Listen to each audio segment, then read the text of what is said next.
Good evening. Welcome to the State of Business on our television with me, Kavish Kaparera. Let's take a look at today's headlines. President pledges to take steps to increase welfare of Sri Lankans living in the Philippines. Philippine Speaker promises to support programs designed to develop cooperation between the two countries. News in detail. President Maithripala Sirisena says that he will take the necessary future steps to increase the welfare of Sri Lankans living in the Philippines while resolving their issues with the assistance of further strengthen Sri Lankan-Philippines relations as a result of his state visit to the Philippines. President Sirisena, who is on a state visit to the Philippines at the invitation of the Philippines President Rodrigo Duterte, made these remarks during a meeting held with the Sri Lankans community living there in Manila yesterday. A group of people, including students receiving higher education, professionals and persons who are engaged in different fields, participated in this meeting, and their issues were presented to the President during this event. President Sirisena advised the Sri Lankan ambassador to the Philippines to discuss all the problems like issues of students of higher education and issues related to visas presented by Sri Lankans living in the Philippines and take every possible step to resolve these problems. The President expressed appreciation over the progress made by the Philippines in the economic development and the material resources progress and the Philippines government's commitment to the effort against illicit drug trafficking in the Philippines. The President also briefed the Sri Lankans living in the Philippines about the extensive programs to prevent the illicit drug trafficking in Sri Lanka. The President further stated that plans have been made to implement a special program from mid-January this year to strengthen this drive. The Speaker of the Philippines House of Representatives, Gloria Arroyo, states that the Philippines will extend its fullest support in implementing programs that will develop cooperation with Sri Lanka proposed by the President of the Philippines. Speaker Arroyo made these remarks when she met with the President Maithripala Sirisena yesterday during his official visit to the Philippines. During this meeting, President Sirisena recalled the steps taken to further strengthen diplomatic relations between the two countries during the meeting with the Philippines President Rodrigo Duterte, and further stated that in order to achieve the success in those initiatives, the assistance of the Philippines Parliament is also required. Discussions were also held on the topic of establishing a Philippines embassy in Colombo, and President Sirisena assured the Philippine Speaker that he would take steps to locate a land in Colombo to establish the embassy. President Maithripala Sirisena appointed a 5-member commission of inquiry headed by retired Supreme Court Judge Upali Aberatna to probe allegations of large-scale corruption between January 15, 2015 and December 31, 2018. The Presidential Secretariat on Wednesday issued a Gazette Extraordinary with the President's proclamation on the appointment of the Commission. The other 4 commissioners of the COI are retired High Court Judge Sarojini Kusala Veeravardhana, retired Auditor General Pastun Korala Arachige Pemathilaka, retired Secretary to a Ministry Lalit R. De Silva, and retired Deputy Inspector General M.K.D. Vijay Amarasinghe. The Commission is mandated to probe into the alleged acts of corruption, fraud, criminal breach of trust, criminal misappropriation of property, cheating and abuse or misuse of power or authority, state resources and privileges in the last 4 years by persons who had held or continue to hold political office and those who have been or continue to be public servants and officers of statutory bodies.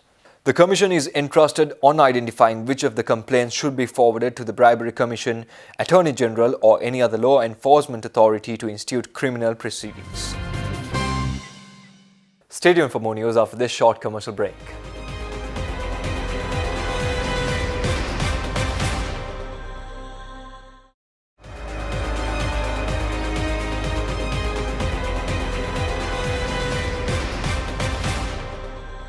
Welcome back.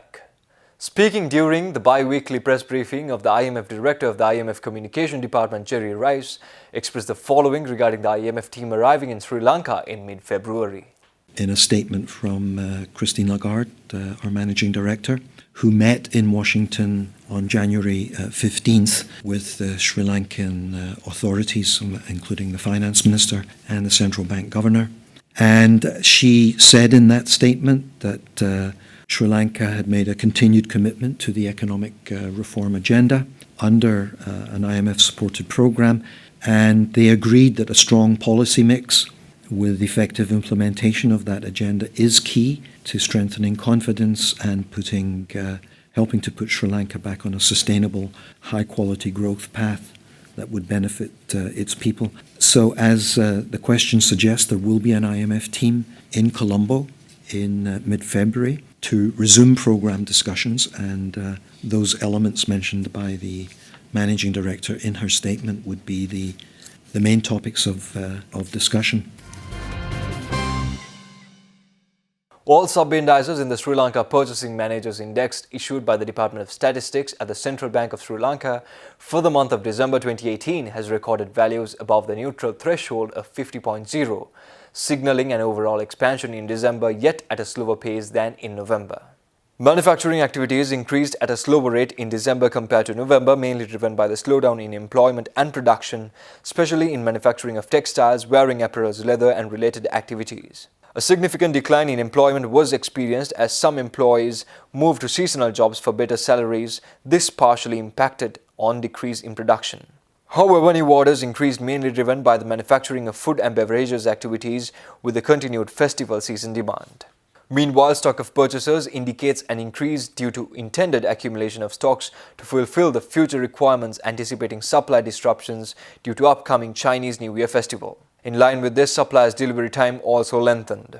Services sector growth accelerated in December 2018, underpinned by a strong upturn in business activities, expectations for activities and new businesses.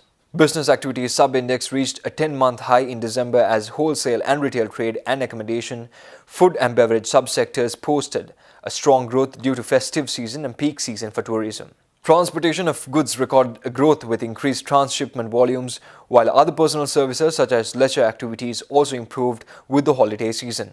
The growth in new businesses were observed across financial services, insurance and professional services due to favorable demand conditions. Despite the strong rise in business activities, the rate of job creation slowed among many sectors in December due to delays in filling open positions. Prices charged of the services sector increased due to depreciation of the local currency and recent interest rate hikes, while the expected labour cost in the services sector increased at a slower pace during December.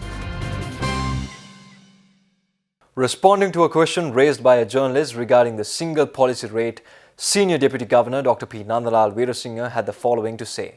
Even some time ago, there's a part of the implementation of inflation targeting regime where a lot of countries where they have inflation targeting, their key instrument in managing inflation is to target short-term interest rates. So to do it much more effectively and efficiently, some countries use this band. And one of the reasons why we have reduced the band is to maintain a much more stable short-term interest rate. Because earlier we had a 2% band. We brought it to 1.5%, now it is 1%. So here the idea is to move towards a single short-term interest rates so that we can target precisely one rate, and there could be tolerable level in between, like say within that we can say 0.5% up or down can be basically allowed within a short period. So here the principle, the rationale behind this is inflation target. A lot of countries have, there are some countries have bans. Idea is to our ability to target short-term interest rates much more effectively. Single rate would be much more, I think, appropriate than a band. Then can vary within the band. When you have single rate, we can focus more on maintaining a single short-term rate. That's the idea.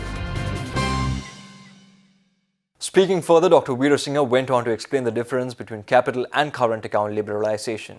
What you mentioned, capital account liberalization are for capital flows, capital and financial flows. Under new Foreign Exchange Act, the Central Bank and the Ministry of Finance Authority obviously has relaxed certain requirements for financial capital flows. So what you have mentioned is that we will continue that process to relax capital flows. What you mentioned, the motor vehicle imports are current account transactions. Those are prudential, macroprudential measures from time to time government or central bank can implement to address short-term. Those are current account transactions. They are already fully liberalized. Then government can impose a margin requirement is a macroprudential measure. That's not a capital control. So don't get, these are two different instruments. Some have certain short-term impact from macroprudential purposes. Others are capital account liberalization process, a much more medium to long-term process on the basis of, where we want to go in terms of capital account opening. So we are partially open capital account. Stay tuned for stock updates after this short commercial break.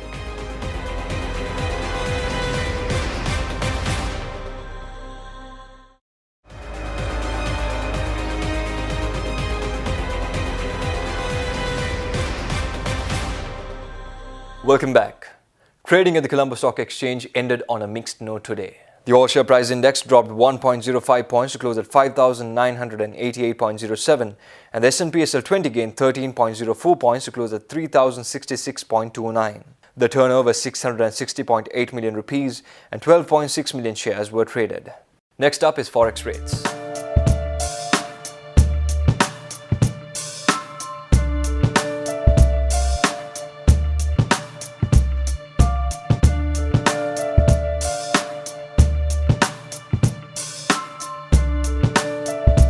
Well, that's all the news we have for today. Join us tomorrow with Biz Roundup for more of the very latest. Thank you and good night.